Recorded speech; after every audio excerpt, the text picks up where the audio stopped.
Hi, I'm Lee Buckler. I'm an executive entrepreneur, investor in this advanced therapy space.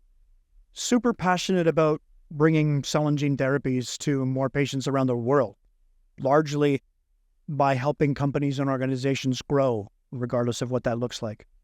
I'm here today at the Facilitated Advanced Therapies Europe event in Lisbon, Portugal, representing Blood Centers of America.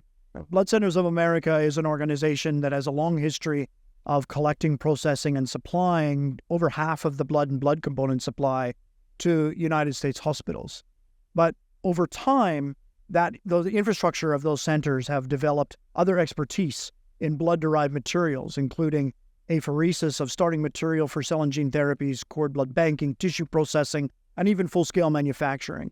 And my role that I'm super excited about is leveraging all of that footprint and expertise and capabilities for the development, commercialization of cell and gene therapies in the United States.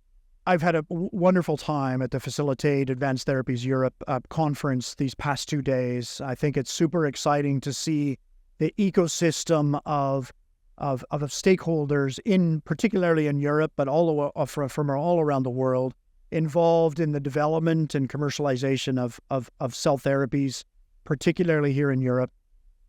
I think for me, one of the interesting takeaways was, we always are super interested in the innovation of early stage and novel technologies. But what we're seeing more and more and is increasingly important is innovation involved in the tools and technology space, which I'm super passionate about, that are so critical to the cost-effective and optimal production of these cell therapies at commercial scale, but also the innovation around just the scale itself.